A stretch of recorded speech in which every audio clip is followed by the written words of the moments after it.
السلام علیکم ورحمۃ اللہ وبرکاتہ۔ آدمی کی قدر جانے کے بعد ہی پیدا ہوتی ہے۔ بھائی مشتاق صاحب کا بہت ہی پیارا بیان۔ ہمارے چینل کو لائک سبسکرائب کیجیے اور بیل آئیکن پر کلک کیجیے۔ جزاک اللہ۔ ہمارے حاجی صاحب اللہ ان کے درجات بلند کرے، عجیب آدمی تھے۔ زندگی میں آدمی کی قدر ہوتی نہیں ہے، اس کے جانے کے بعد قدر ہوتی ہے۔ ایک مرتبہ فرمانے لگے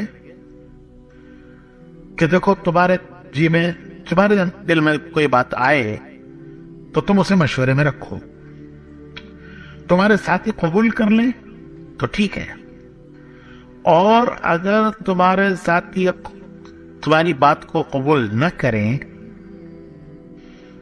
تو پھر کیا کرو؟ ہم کیا کرتے؟ ایک ایک کو سمجھاتے، دیکھو سمجھ نہیں رہے ہیں، میری بات سمجھ نہیں رہے ہیں، ایسے بتو بیٹھے ہیں تمہارے سامنے، سب کو اللہ نے سمجھ دی ہے، عقل دی ہے، سب کو سمجھ دی ہے۔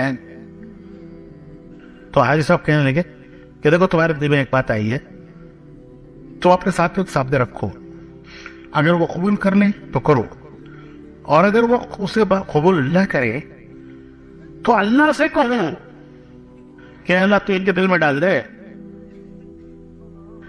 کہ یہ کہو کہ تم اے اللہ جو میرے دل میں آئی ہے وہ ان کے دل میں ڈال دے۔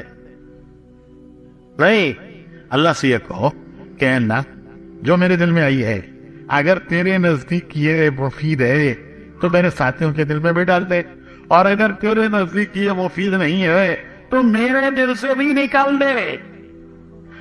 کتنا آسان کام ہے کہ اللہ تو نے ایک بات میرے دل میں ڈالی ہے تو نے ڈالی ہے، اگر یہ بات تجھے پسند ہے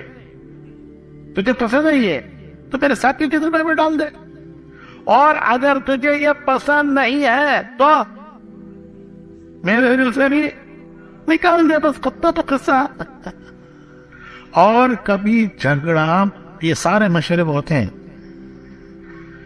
اسی لیے مشورے کی جو دعا ہے نا، دعا پڑھ کے بیٹھو۔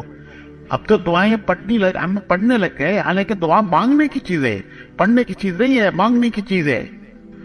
تو مشورے میں بعض مرتبہ پیچھے کا کوئی اثر ہوتا ہے، وہ پیچھے سے آیا ہے، وہ ظاہر ہو رہا ہے مشورے پہ، لیکن وہ اس کی رسی کہیں پیچھے سے ہے۔ وہ کیا؟ ایک مثال دیتا ہوں۔ مثال، رات کو بیوی سے انبن ہو گئی، رات کو بیوی سے کسی بات پر انبن ہو گئی، ہونے والی بات نہیں ہے، ہوتی رہتی ہے۔ آپ تو ماشاءاللہ نہیں ہوتا ہوگا، آپ کے یہاں، ہمارے یہاں ہوتا رہتا ہے۔ حضور صلی اللہ علیہ وسلم عائشہ سے فرماتے تھے کہ عائشہ میں جانتا ہوں کہ تم کب مجھ سے خوش ہوتی ہو، کب مجھ سے ناراض ہوتی ہو، کب خوش ہو کب ناراض ہو، میں جانتا ہوں تم کب خوش ہو کب ناراض ہو۔ تو حضرت عائشہ نے پوچھا کہ کیسے پتہ چلتا ہے؟ تو فرمایا یہ جب تم کہتی ہو کہ محمد کے رب کی قسم تو پتہ چلتا ہے کہ تم مجھ سے خوش ہو، اور جب ناراض ہوتی ہو تو کہتی ہو ابراہیم کے رب کی قسم۔ تو حضرت عائشہ نے عرض کیا کہ حضور خوش ہو یا ناراض ہو لیکن دل میں محبت آپ کی ہی ہے، دل میں محبت آپ کی ہی ہے۔ تو میرے بھائیوں بزرگوں، ہم اس بیان کے بیچ میں اپنی باتیں بتانا چاہتے ہیں کہ آج کل دعا کیجیے فلسطین کے لیے، کہ فلسطین میں بہت ہی لوگ شہید ہوئے، اور جس کی وجہ سے مسلم امہ بھی بالکل خاموش ہے، نہ کوئی آواز اٹھاتا ہے اور نہ کوئی ان کے حق میں بولتا ہے۔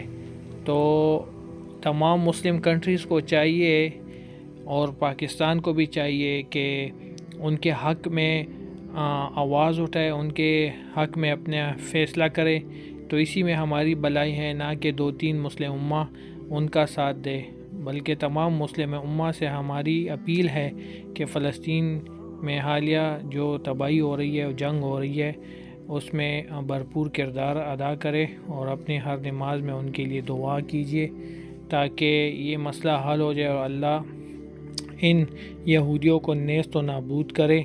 سب بولے آمین ثم آمین۔ کیونکہ فلسطین مسلم کنٹری ہے ہماری. جزاک اللہ.